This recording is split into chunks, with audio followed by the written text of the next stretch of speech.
நாட்டின் தென் மாகாணத்தில் இன்று மாலை மழையுடன் கூடிய காலநிலை நிலவக்கூடிய வாய்ப்புள்ளதாக வளிமண்டலவியல் திணைக்களம் எதிர்வு கூறியுள்ளது. இதேவேளை மேல் சப்ரகமுவ, மத்திய கிழக்கு மற்றும் ஊவா மாகாணங்களில் இடியுடன் கூடிய மழை பெய்யக்கூடிய வாய்ப்புகள் அதிகம் உள்ளதாகவும் வளிமண்டலவியல் திணைக்களம் தெரிவித்துள்ளது. நாட்டின் பெரும்பாலான பகுதிகளில் மதியம் 2 மணிக்கு பின்னர் மழை பெய்யக்கூடிய வாய்ப்புள்ளது.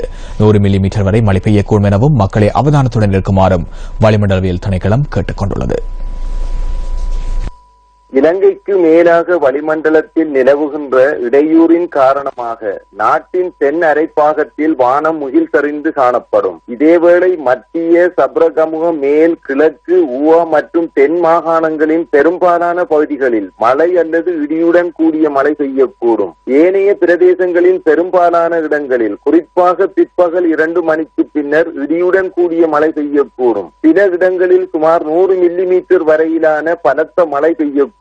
இடியுடன் கூடிய மழை பெய்கின்ற வேளைகளில் தற்காலிகமாக பலத்த காற்றும் மின்னல் தாக்கங்களும் ஏற்படக்கூடும். இவ்வாறான சந்தர்ப்பங்களில் பொதுமக்கள் மிகவும் அவதானத்துடன் செயற்படுமாறு கேட்டுக் கொள்ளப்படுகின்றனர். கடல் பிராந்தியங்களை பொறுத்தவரையில் கொழும்பு தொடக்கம் காலி, ஹம்மாந்தோட்டை ஊடாக பொத்துவில் வரையான கடல் பிராந்தியங்களில் மழை அல்லது இடியுடன் கூடிய மழை பெய்யக்கூடும். நாட்டை சூழவுள்ள ஏனைய கடற்பிராந்தியங்களின் பல இடங்களில் பிற்பகல் மற்றும் இரவு வேளைகளில் மழை அல்லது இடியுடன் கூடிய மழை பெய்யக்கூடும். காற்று மணித்தியாலத்துக்கு 20 முதல் 40 கிலோமீட்டர் வேகத்தில் வடமேற்கு திசையில் இருந்து அல்லது மாறுபட்ட திசைகளில் இருந்து வீசும். இலங்கைக்கு தெற்கே உள்ள ஆழமான கடற்பிராந்தியத்தில் காற்றின் வேகமானது சில சமயங்களில் மணித்தியாலத்துக்கு 50 கிலோமீட்டரிலும் அதிகரித்த வேகத்தில் வீசக்கூடும். இவ்வாறான சந்தர்ப்பத்தில் குறிப்பிட்ட கடற்பிரதேசம் சற்று கொந்தளிப்பாக காணப்படும். நாட்டை சூழவுள்ள ஏனைய கடல் பிரதேசங்கள் இடியுடன் கூடிய மழை பெய்கின்ற சந்தர்ப்பங்களில்